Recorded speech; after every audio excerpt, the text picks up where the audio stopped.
Screen share हो जाए, बताना।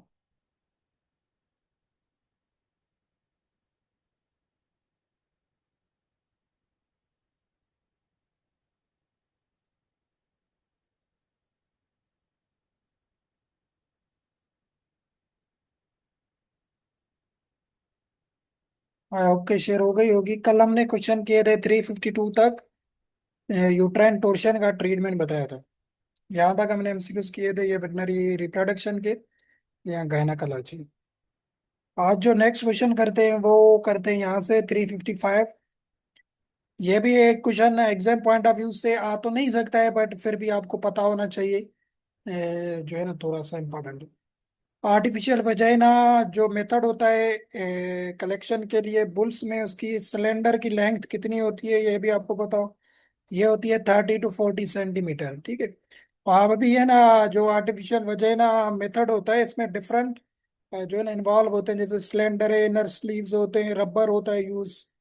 तो ये आपने जस्ट सिलेंडर की याद रखनी है, लेंथ कितनी होती है 30 to 40 सेंटीमीटर तक यूज किया जाता है।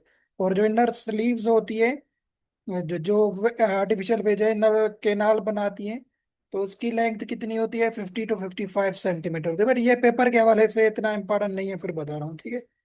ये जस्ट ऐसे आपको बता दिया ताकि पता हो। इसका टेम्परेचर इंपॉर्टेंट है, वो हम नेक्स्ट एमसीक्यूज में करते हैं। टेम्परेचर से पेपर में क्वेश्चन आ सकता है इसके, ठीक है।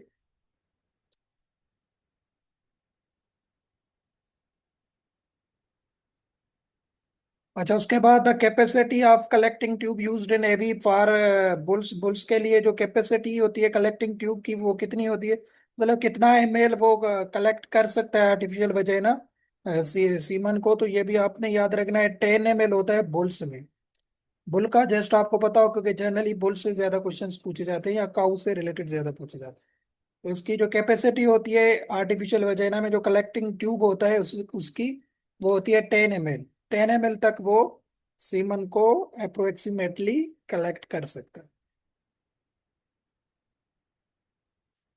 उसके बाद ये थोड़ा इंपॉर्टेंट है क्वेश्चन, ये 364 पेपर के हवाले से भी इंपॉर्टेंट है। Range of temperature in AV for bulls. अच्छा, जो टेम्परेचर की रेंज होती है आर्टिफिशियल वजैना में सीमन कलेक्शन के दौरान, ये कितनी होनी चाहिए बुल्स में, तो ये भी आपने याद रखना है। ये जनरली 42 to 41 तक, यहाँ तक टेम्परेचर रखा जाता है। बट यहाँ पे एवरेज दिया हुआ है, जो यहाँ पे मोस्ट अप्रोप्रिएट आंसर है वो है 42 to 46 डिग्री सेल्सियस। ठीक है, ये आपने याद रखना, वरना जर्नली 42, कहीं पे 41, अगर ये इस लाइन में ऑप्शंस दे रहा है तो फिर आपका 41 42 के बीच में जो आंसर होगा वो होगा। बट यहाँ पे इसने एवरेज में दिया है तो 42 to 46 ये होगा। जो वाटर यूज किया जाता है, जिससे प्रिपेयर किया जाता है एवी को, उसका टेम्परेचर भी आपको पता हो। उसका टेम्परेचर होता है 55 to 60 डिग्री सेल्सियस। ठीक है, ये आपने याद रखना। बाकी जो टेम्परेचर इनसाइड एवी होता है आर्टिफिशियल वजह ना, वो 42 to 46 होता है, ये आपने याद रखना है। ये टेम्परेचर थोड़ा इंपॉर्टेंट है पेपर के हवाले से।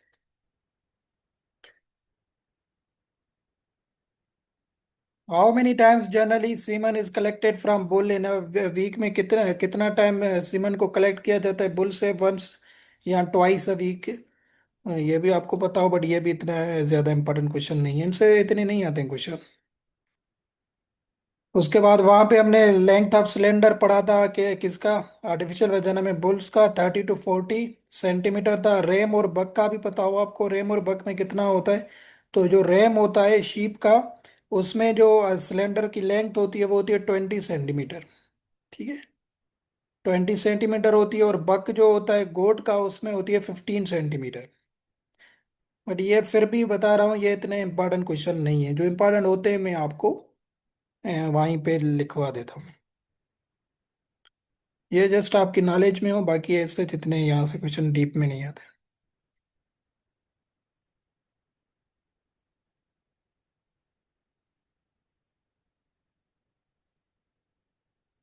अच्छा, ये थोड़ा इंपॉर्टेंट क्वेश्चन है 381 वाला, कि which type of AV is used in boar. Boar मतलब पिग की बात हो रही है यहाँ पे, ठीक है। तो बोर में कौन सा type of AV artificial vagina use किया जाता है, नॉर्वेगन टाइप होता है, ओलान टाइप होता है, मिजोरी या मिसिसिपी टाइप होता है। ये आपने याद रखना है, नॉर्वेगन टाइप जो होता है ये यूज किया जाता है बोर में आर्टिफिशियल वजाइना, ठीक है। एक टाइप होता है सीमन कलेक्शन का आर्टिफिशियल वजाइना का, एक नाम है नॉर्वेगन टाइप। ये आपने याद रखना है। ये पिग का होता है, मैंने एक वहां पे बुल का भी बताया था आपको। डेनिश डेनिश टाइप जो होता है ये बुल्स में यूज किया जाता है, ठीक है।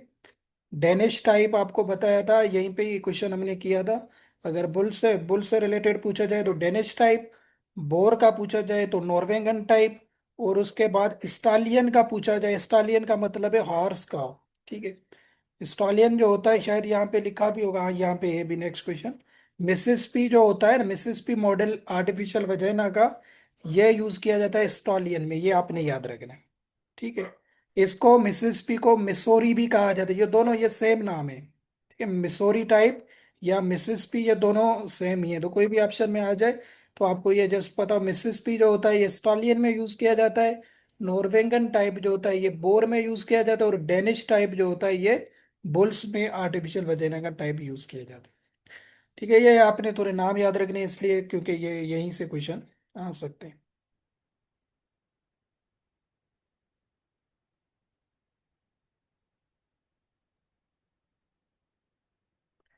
अच्छा, उसके बाद कुछ डाइल्यूट्स यूज किए जाते हैं, ये भी हमने वहां पे थ्योरी में भी पढ़े थे।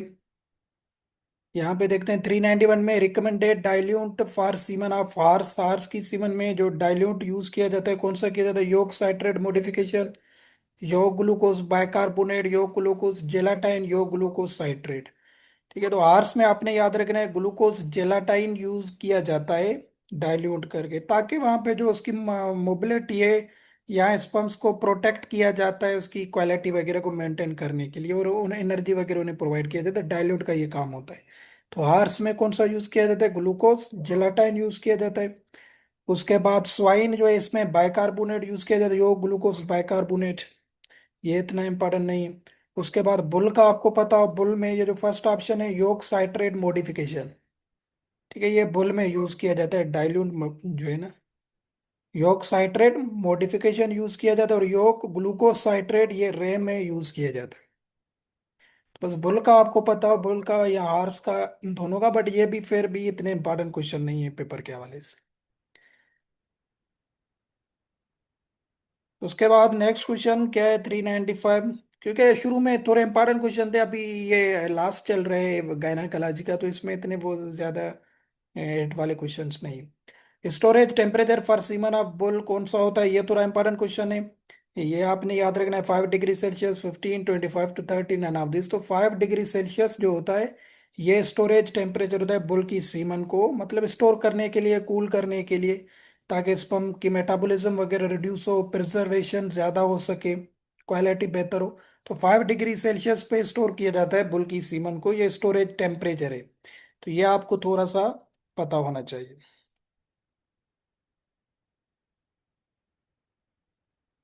अच्छा, ये डाइल्यूशन जो की जाती है, तो डाइल्यूशन ऑफ सीमन के मेन ऑब्जेक्टिव्स क्या होते हैं, तो ये क्या करता है, स्पम्स का, ओ सॉरी, इजेकुलेशन का वॉल्यूम इंक्रीज कर देता है, कैपेसिटी ऑफ स्पम्स या उसकी फर्टिलिटी को प्रिजर्व करता है, तो ये दोनों काम डाइल्यूट के होते हैं, ठीक है।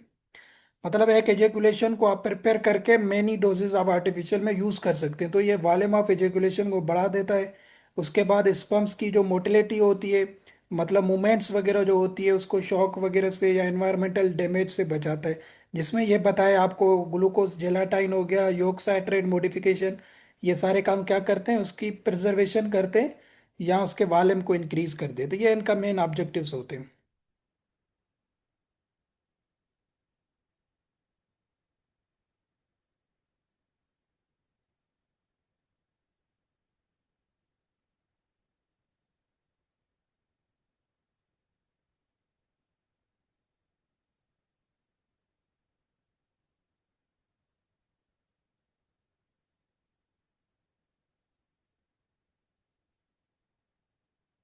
424 and higher mammals the main source of fructose कहाँ से आता है, ये भी हमने वहाँ पे जब मेल और फीमेल रिप्रोडक्टिव ऑर्गन्स पढ़े थे एनिमल रिफ्रेशर में, वहाँ पे भी बताया था, प्रोस्टेट ग्लैंड से, seminal vesicle, testicles, all of this.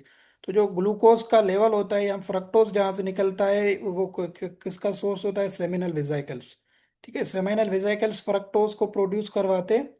ठीक है, ये आपने याद रखना। तो ये मेजर एनर्जी सोर्स होता है फॉर स्पर्मेटोजोआ की फॉर्मेशन के लिए। तो फ्रक्टोज कहाँ से आता है? ये आता है सेमिनल वेसिकल से। ठीक है, ताकि सर्वाइवल बेहतर हो सके स्पर्मेटोजोआ का। ये opinion है। प्रोस्टेट ग्लैंड क्या करता है? ये बफरिंग का काम करता है, एंजाइम वगैरह सीक्रेट करता है। ठीक है, बफरिंग का काम ये करता है। बाकी स्पर्मेटोजोआ की फॉर्मेशन ये टेस्टिकल्स में होती है, ये इतना इम्पोर्टेंट नहीं। अच्छा, यह क्वेश्चन भी आपका 2020 में रिपीटेड था, ये इस किताब से आया था। 20 में या 18 में था। एट विच एज जो है ना knows ring is fix in bull. अच्छा, यहाँ पे ना थोड़ी कंफ्यूजन है। अगर यहाँ से डायरेक्ट क्वेश्चन आया हुआ है तो क्या था? 9 मंथ, 9 वीक्स, 9 ईयर्स, 9 डेज। तो यहाँ पे जो वेट स्कैन का आंसर है वो है 9 डेज, और एसपीएससी ने भी यही आंसर दिया था, 9 डेज। ये क्वेश्चन दिखा भी देता हूँ आपको, शायद ये क्वेश्चन आया था। मैं आपने भी गो थ्रू किया होगा तो आपको पता होगा। नोज रिंग का आया था question.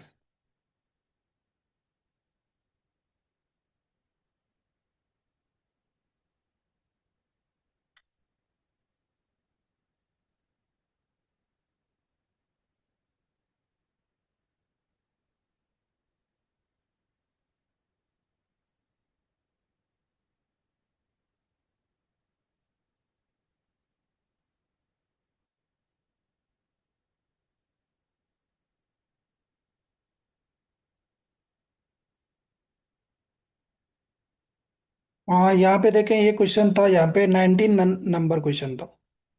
Knows ring is fix in a bull at the age of 9 days, 9 weeks, 9 month, 9 years.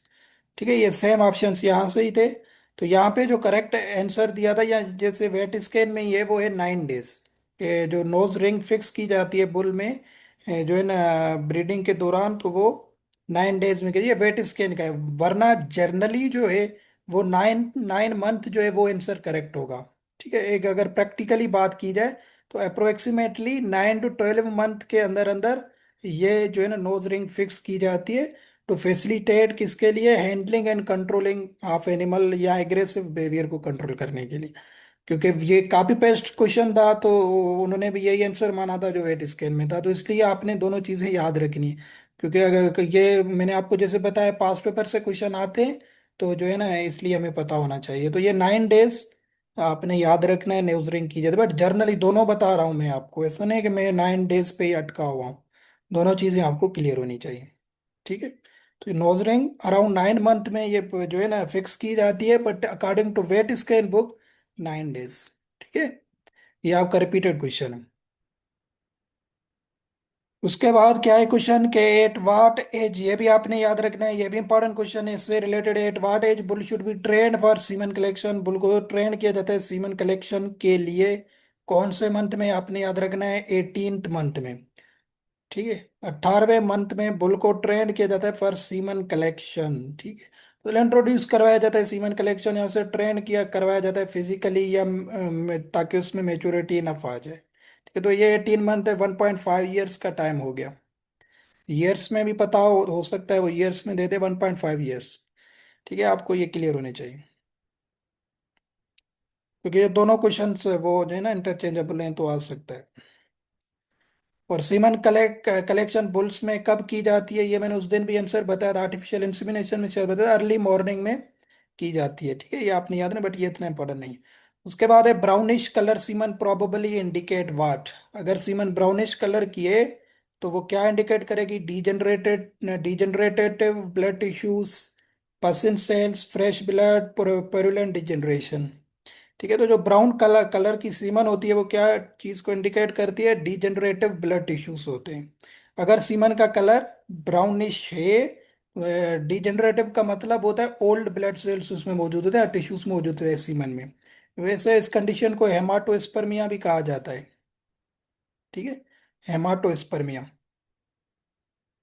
Degeneration उसमें हो जाती है, ब्राउन कलर या चॉकलेट कलर की सीमन बन जाती है। यह आपने याद रखना है। उसके बाद येलो कलर की अगर सीमन है तो उसमें क्या होगा? पस इन सेल्स, सेल्स में पस की मौजूदगी होगी। तो पस का कौन सा कलर शो करवाती है? येलो कलर करवाती है। और पिंकिश या रेडिश कलर की अगर सीमन है वो इंडिकेट करती है फ्रेश ब्लड को। ये वेरी इंपॉर्टेंट क्वेश्चन है, ठीक है। फ्रेश का जो कलर होता है वो आपने याद रखना है, पिंकिश या रेडिश कलर होता है, ठीक है। पिंक या रेड कलर आप सिंपली इसको समझे, वो फ्रेश ब्लड का होता है। बाकी ब्राउनिश कलर ये भी डिजेनरेटिव ब्लड टिश्यूज हो गए। अगर येलो कलर है तो मतलब सेल्स में कोई पस है। और ग्रीनिश कलर है तो वो भी ये पस की तरह ही होता है, प्यूरुलेंट डिजेनरेशन, जिसमें पस वगैरह आ जाती है, ठीक है, इन्फ्लामेशन वगैरह होती है। तो ये आपको पिनकिश वाला पता हो ताकि ये फ्रेश का पूछ सकता है, तो पिनकिश आपको क्लियर होना चाहिए।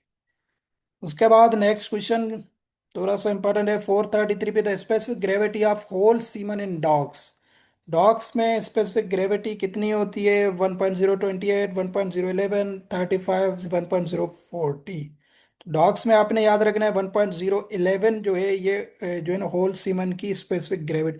मतलब क्या है, डेंसिटी को कहा जाता है ना स्पेसिफिक ग्रेविटी के semen as a compare to the water, किस तरीके से उसकी डेंसिटी है, कंसंट्रेशन उसमें कितनी है, या उसमें एबनॉर्मल जो मटेरियल है वो कितना है। तो ये डेंसिटी वगैरह देखने के लिए स्पेसिफिक ग्रेविटी को मालूम किया जाता है। तो डॉग की आपने याद रखना है 1.011 से। 434, the specific gravity of whole semen in bulls. Very important question है, बुल का अगर पूछा जाए तो कि बुल में कितनी होती है, तो वो होती है 1.035, ठीक है। 1.035 जो है ना बुल के सीमन की होती है। और ये क्वेश्चन भी आपका वीओ 2020 एसपीएससी में रिपीटेड था, सेम टू सेम। मैंने आपको बताया था more than 40 to 50 question VO 2020 में इस वाले पेपर में यहाँ से कॉपी पेस्ट थे। ये एनिमल हस्बेंड्री विंग का था, तो यहाँ पे ही शायद ये क्वेश्चन था, 10 नंबर क्वेश्चन था, ठीक है। The average specific gravity of whole semen in bull 1.028, 1.011, 1.035, 1.040। यहाँ पे भी सी ऑप्शन करेक्ट है और वहां पे भी सी ऑप्शन करेक्ट है, क्योंकि यहाँ पे यहाँ से कॉपी पेस्ट था। और कल ये क्वेश्चन मैंने करवाया था आपको डायस्टोकिया वाला, 11 नंबर पे क्वेश्चन है, डिस्पोर्पोर्शन फीटस एंड पेल्विक की साइड, ठीक हो गया। तो ये सारे तकरीबन इस किताब से आए थे 2020 में। तो ये आपने याद रखना है, डॉग की बताओ और बुल की भी बताओ। 1.011 डॉग की होती है, 35 किसकी होती है? बुल की होती है।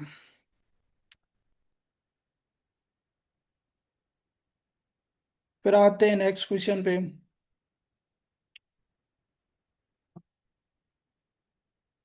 443 पे क्वेश्चन क्या है कि azoospermia means divide of sperms, motile of sperms, both of these, none of these. अच्छा, एजो मैंने वैसे भी काफी दफा ये आपको क्लासेस में बताया है, जिस भी वर्ड के साथ ए का आ जाना उसका मतलब होता है नॉट, ठीक है।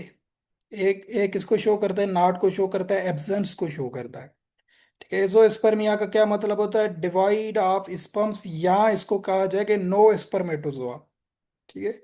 No spermatozoa present in sperms is called azoospermia, इसको कहा जाता है, ठीक है। ये आपने याद रखना है, मोटाइल नहीं होते हैं। मोटाइल का मतलब होता है मतलब स्पर्म्स मौजूद हैं, बट एजोस्पर्मिया कंडीशन में स्पर्म्स मौजूद नहीं होते हैं, डिवाइड ऑफ स्पर्म्स होते हैं।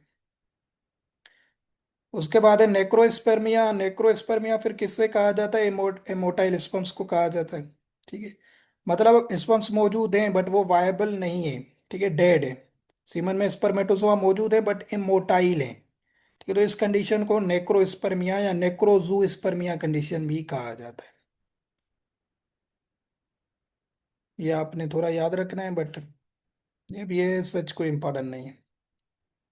अच्छा, 445 क्या है कि sperm respiration is usually expressed in terms of किस, कौन से टर्म से इसको डोनेट किया जाता है स्पर्म्स की रेस्पिरेशन को?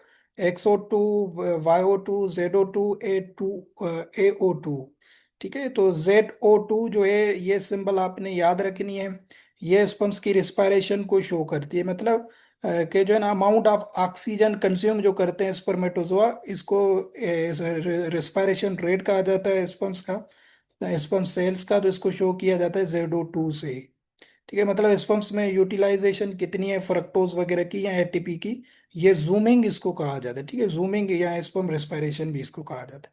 बस आपने ये याद रखना है, ZO2 अगर आपको ये सिंबल वगैरह दे दे तो आपको पता होना चाहिए ये रिएक्शन ZO2 से शो किया जाता है स्पर्म्स की रेस्पिरेशन।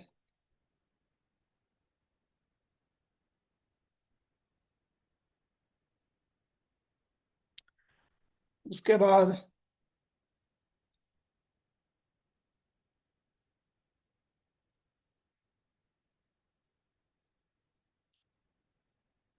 462 में क्या है कि motile sperms percentage for bull semen, bull की सीमन में मोटाइल स्पर्म्स कितने होते हैं ये भी आपने याद रखना है। बुल में होते हैं, बुल और स्टालियन में सेम होते हैं वैसे। 70% इनमें होते हैं बुल सीमन में मोटाइल स्पर्म्स, ठीक है। वायबल होते हैं या वो जो जो प्रोग्रेसिव स्पर्म्स मौजूद होते हैं। तो बुल और जो स्टालियन होता है, इनमें सेम होते हैं, 70% होते हैं। प्रोग्रेसिव मूवमेंट को शो करते हैं, ठीक है, क्वालिटी ऑफ सीमन में, कि कितना वो जो है ना मूव वगैरह कर रहे हैं या कितना वो मूवमेंट के लायक होते हैं। स्टालियन में भी सेम होते हैं, 70% होते हैं, बट रैम जो होता है शीप का, इसमें ज्यादा होते हैं, 75 तक होते हैं। 75% स्पर्म्स मोटाइल होते हैं, मूवेबल होते हैं, ठीक है, ये आपने याद रखना।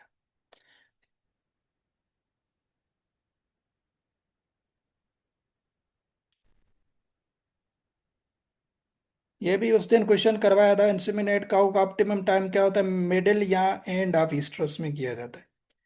ठीक है, तो ये सेम क्वेश्चन है वही।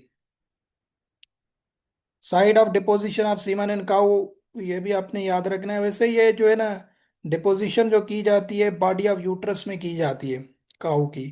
तो यहाँ पे सर्वेक्स है, यूट्रस है, बोथ ऑफ दीज है, नन ऑफ दीज है। तो यहाँ पे वेट स्कैन ने जो आंसर इसका दिया है वो दिया है सर्वेक्स। ठीक है, जो इसने वेट स्कैन का दिया है वो भी बता रहा हूँ, बट वो प्रैक्टिकली भी बता रहा हूँ। वेट स्कैन ने इसका सर्वेक्स आंसर दिया है, ठीक है। बट क्या होता है, जो बॉडी ऑफ यूट्रस होती है ना, ये जस्ट इंटीरियर पार्ट होता है सर्वेक्स का, इसलिए सर्वेक्स को यहाँ पे या कुछ बुक्स ने लिखा हुआ है। बट मोस्टली जो स्टैंडर्ड क्या कहते हैं साइड होती है रेक्टोवेजिनल मेथड में या आर्टिफिशियल इंसेमिनेशन के दौरान, ये ओल्डर मेथड इसको माना जाता है वैसे। तो वो होता है इंट्रा यूट्राइन बॉडी या इंट्रा यूट्राइन डिपोजिशन होती है सीमन की काऊ में। ठीक है, तो फिर काफी जगह पे यूट्रस को माना जाता है। बट वेट स्कैन में फिर दोबारा बता रहा हूँ, ये ऑप्शन करेक्ट है, सर्वेक्स। ठीक है। अगर बॉडी ऑफ यूट्रस ऑप्शन में मौजूद है ना, फिर आपने आंखें बंद करके बॉडी ऑफ यूट्रस जरूर करना है। अगर क्वेश्चन को वो चेंज करके ऑप्शंस चेंज करके देता है बॉडी ऑफ यूट्रस, तो फिर आपने बॉडी ऑफ यूट्रस करना। ठीक है, ये दोनों चीजें मैं बता देता हूँ आपको। मेयर का तो यूट्रस में होता है, सिंपली इसका इसमें वो कंफ्यूजन वाली बात नहीं है, मेयर का काम पता है यूट्रस में होता है, ये आपने याद रखना है। बाकी ऐसे जितना इम्पोर्टेंट दूसरे एनिमल्स का नहीं है। बुल का जो है ना डोज भी आपको पता हो, डोज ऑफ जो है ना इंसेमिनेशन फॉर बुल सीमन, कितना डोज होना चाहिए बुल सीमन में, इंसेमिनेशन के दौरान सीमन का डोज कितना होना चाहिए ये भी आपको पता हो। जस्ट बुल का याद रख लें, वो होता है 1 ml। ठीक है, ये आपने याद रखना है।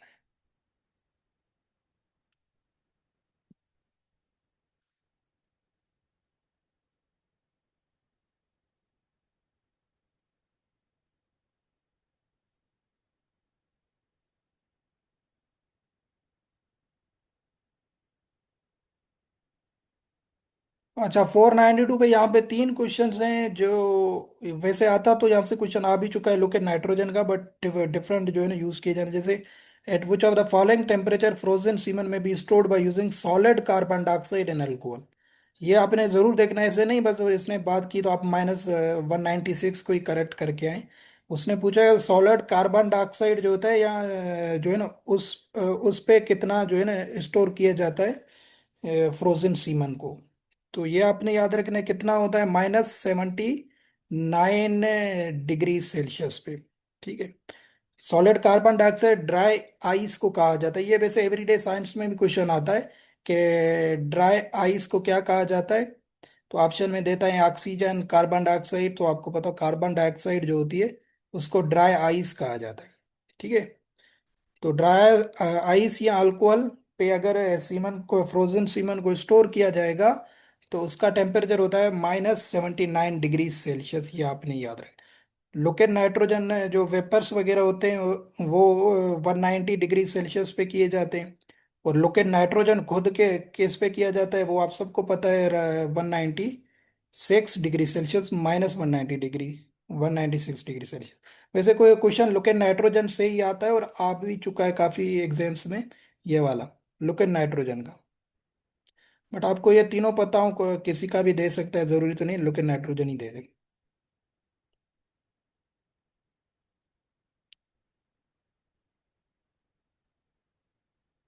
ठीक है, ये आपने याद रखना है। ये लुकेन नाइट्रोजन वाला, ये वाला ज्यादा आता है, 494 वाला। Liquid nitrogen -196 degree Celsius. अच्छा, उसके बाद 496 क्या है कि major symptoms of bovine trichomoniasis. Bovine trichomoniasis के मेजर सिम्टम्स क्या होते हैं? ऑप्शन क्या है? Short oestrus cycle, prolonged oestrus cycle, pyometra, all of these. तो आपने ये क्वेश्चन भी याद रखना है, very good, all of these होगा। बुआइन ट्राइकोमोनियासिस ट्राइकोमोनास फीटस से होता है, अर्ली एम्ब्रियोनिक डेथ हो जाती है। तो इससे क्या क्या होता है? शॉर्ट ईस्टर साइकिल भी हो सकती है। क्यों? क्योंकि अर्ली एम्ब्रियोनिक डेथ ये काज करवाता है, तो इससे क्या हो जाता है? ईस्टर साइकिल शॉर्ट हो जाती है। उसके बाद प्रोलॉन्ग ईस्टर साइकिल क्यों होती है? प्रोलॉन्ग इसलिए होती है कि ये इनफर्टिलिटी भी करवाता है, या रिपीट ब्रीडिंग के भी जो है ना केसेस करवाता है। इससे क्या हो जाती है? जो साइकिल होती है वो प्रोलॉन्ग हो जाती है, या टाइम से ज्यादा चल जाती है। उसके बाद पायोमेट्रा का तो आपको पता है, अक्यूमुलेशन ऑफ पस। इसमें कौन सी टाइप ऑफ पस होती है? पोटैटो सूप लाइक पस बनती है। ठीक है, तो ये तीनों सिम्टम्स देखे जाते हैं किसमें? बॉयन ट्राइकोमोनियासिस में। ऑल ऑफ दीज इस क्वेश्चन इसमें आंसर ठीक होगा।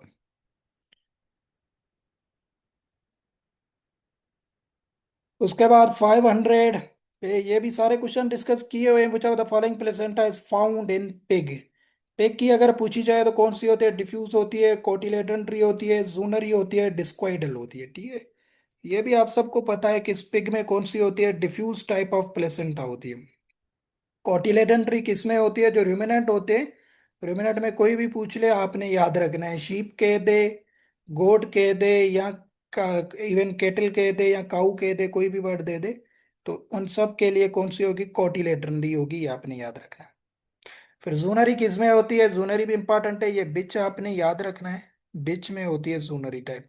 और ये भी इंपॉर्टेंट क्वेश्चन है जो है ना। नेक्स्ट क्वेश्चन ये 501 पे, in cat and bitch which type of placenta is found in. तो बिच की बात आ गई, तो ये जूनरी टाइप ऑफ प्लेसेंटा होती है।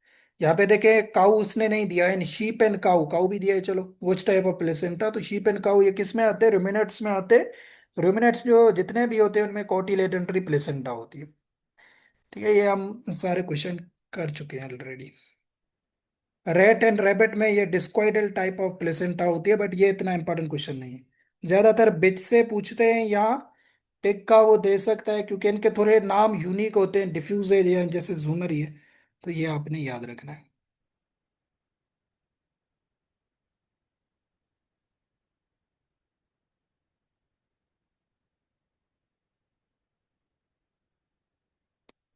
MOET का मतलब क्या होता है, ये भी आपको पता हो, क्योंकि ये भी एब्रीवेशन में दे सकता है, multiple ovulation and embryo transfer. ठीक है, multiple ovulation and embryo transfer, MOET को कहा जाता है।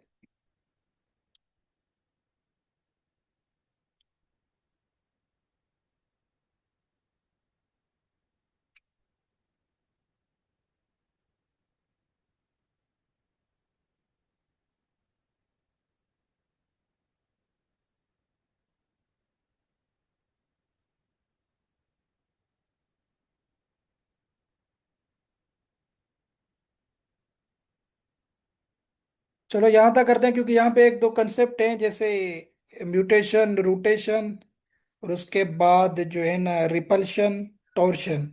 इन पे हम बात करेंगे, क्योंकि इनके डिफरेंट टाइप्स होते हैं, ये 5 मिनट में नहीं हो पाएंगे। जैसे उस दिन हमने प्रेजेंटेशन देखा था, तो ये भी थोड़े अहम होते हैं, इनको भी याद रखना। तो यहाँ से कल शुरू करेंगे, क्योंकि 5 मिनट अभी बचे हमारे पास, जो है ना। इंशाल्लाह कल हमारा ये कंप्लीट कोशिश करेंगे, हो जाएगा। 700 है ना इसमें, सारे तो नहीं करेंगे, जो जो इम्पोर्टेंट है। 750 के करीब है। कल या परसों इस हफ्ते इंशाल्लाह इस चैप्टर को खत्म करेंगे। हाँ, यहाँ तक है। तो अगर क्वेश्चन है तो आप पूछ लें अभी।